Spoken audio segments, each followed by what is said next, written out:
Hai Sobat Milenial, lapar mata saat belanja memang menjadi kebiasaan buruk yang jarang disadari. Hal ini terjadi begitu saja yang awalnya hanya berniat window shopping di mall atau pameran, malah berakhir dengan mengantri di kasir. Parahnya lagi, umumnya barang yang dibeli saat lapar mata bukanlah barang yang benar-benar dibutuhkan, melainkan hanya barang yang diinginkan. Karena itu, mengendalikan diri saat berbelanja itu penting. Lantas, bagaimana cara mengendalikan diri agar tidak lapar mata saat berbelanja? Kita akan membahasnya di Keuangan Milenial kali ini.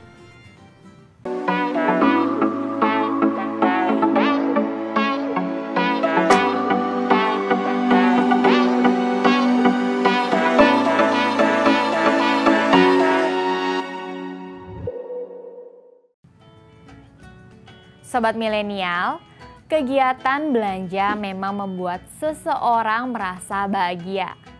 Selain melepas stres, belanja juga ampuh untuk meningkatkan mood seseorang. Ada rasa senang sekaligus lega saat bisa mendapatkan barang yang diinginkan. Eits, tetapi kalau membeli barang dan ternyata tidak kamu perlukan, harus bagaimana? Hal seperti itu sering terjadi. Itulah yang biasa disebut sebagai lapar mata. Kondisi tersebut membuat kamu membeli barang hanya karena ingin, bukan karena butuh.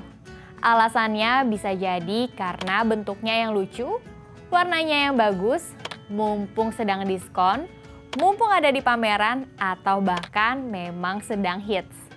Namun, tahukah kamu kebiasaan belanja seperti itu bisa membuat pengeluaran kamu menjadi overload?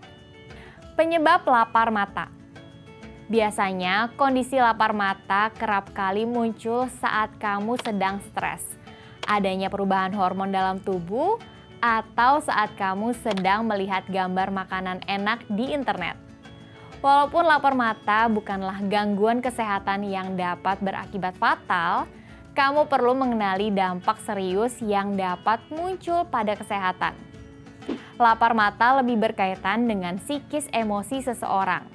Hal ini ditunjukkan dengan keinginan yang sekilas untuk mencoba suatu makanan yang sebenarnya bukanlah lapar secara fisik atau lapar sebenarnya. Lapar mata ini dapat menimbulkan berbagai masalah kesehatan seperti kenaikan berat badan. Jika kamu terus mengalaminya, hal ini bisa berkembang menjadi obesitas dan membahayakan tubuh. Selain itu, lapar mata juga dapat menyebabkan kamu mengalami kenaikan gula darah. Orang yang lapar mata biasanya akan memilih makanan tidak sehat, seperti junk food, kue, atau dessert manis, bahkan snack kemasan. Ketika mengkonsumsi makanan tersebut dalam jumlah banyak dan sering, bisa timbul kondisi resistensi insulin yang memicu terjadinya penyakit diabetes. Makan berlebihan juga bisa menyebabkan metabolisme tubuh menurun. Akibatnya, kamu beresiko mengalami ketidakseimbangan elektrolit yang membuat tubuh gampang lelah dan sulit mencerna makanan.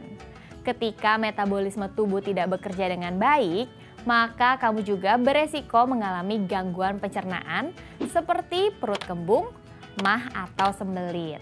Namun, jika yang kamu inginkan saat lapar mata bukan makanan, melainkan barang, itu tetap dapat mengganggu kesehatan, terutama kesehatan finansial.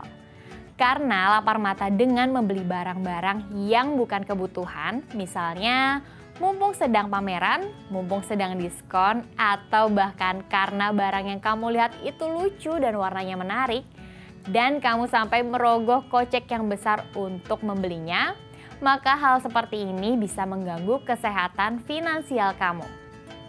Tips anti lapar mata. Pertama, buat daftar belanja kebutuhan prioritas. Sobat Milenial, setiap bulannya pasti memerlukan beberapa kebutuhan yang harus dipenuhi. Nah, sebelum membeli kebutuhan itu, sebaiknya kamu membuat daftarnya. Buat daftar prioritas dari yang paling penting dan mendesak, hingga yang tidak begitu penting. Hal ini memudahkan kamu untuk memutuskan apa yang harus dibeli terlebih dahulu. Jika kamu bisa tertib mengatur prioritas belanja, maka kamu tidak akan pusing dibuatnya. Dahulukanlah kebutuhan-kebutuhan yang ada pada daftar prioritasmu dan kesampingkan keinginanmu yang bersifat semu.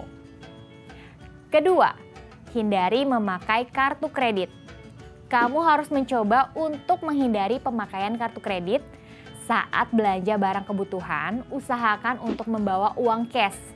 Kamu bisa menyiapkan jumlah uang yang harus kamu bawa di dompet sesuai dengan kebutuhan belanja. Berbeda halnya kalau kamu memakai kartu kredit, kemungkinan nantinya akan ada barang-barang yang tidak perlu malah kamu beli. Ketiga, buat saldo khusus untuk belanja. Nah, sobat milenial, ini tips yang gampang-gampang susah untuk diterapkan dalam kehidupan sehari-hari. Kamu bisa membuat saldo khusus untuk belanja bulanan. Setelah gajian atau setelah kamu mengumpulkan uang jajan, kamu bisa menyediakan sejumlah uang untuk saldo belanja kamu selama sebulan ke depan. Tentunya kamu juga harus membuat daftar kebutuhan dan sebaiknya mentaatinya dalam kurun waktu sebulan. Kamu bisa menyisihkan saldo khusus ini ke dalam sebuah amplop. Jangan taruh di dompet karena takut akan tercampur dengan uang yang lain. Ketiga, beri waktu untuk memutuskan. Sobat milenial, tips yang satu ini wajib kamu lakukan ketika akan membeli barang kebutuhan. Ada kalanya kamu ingin membeli barang di luar daftar belanjaan. Nah, kalau kamu sudah merasakan hal ini, sebaiknya sebelum berjalan ke kasir, kamu pertimbangkan lagi. Beri dirimu waktu sekitar 1 menit untuk mempertimbangkan kegunaan barang yang akan kamu beli.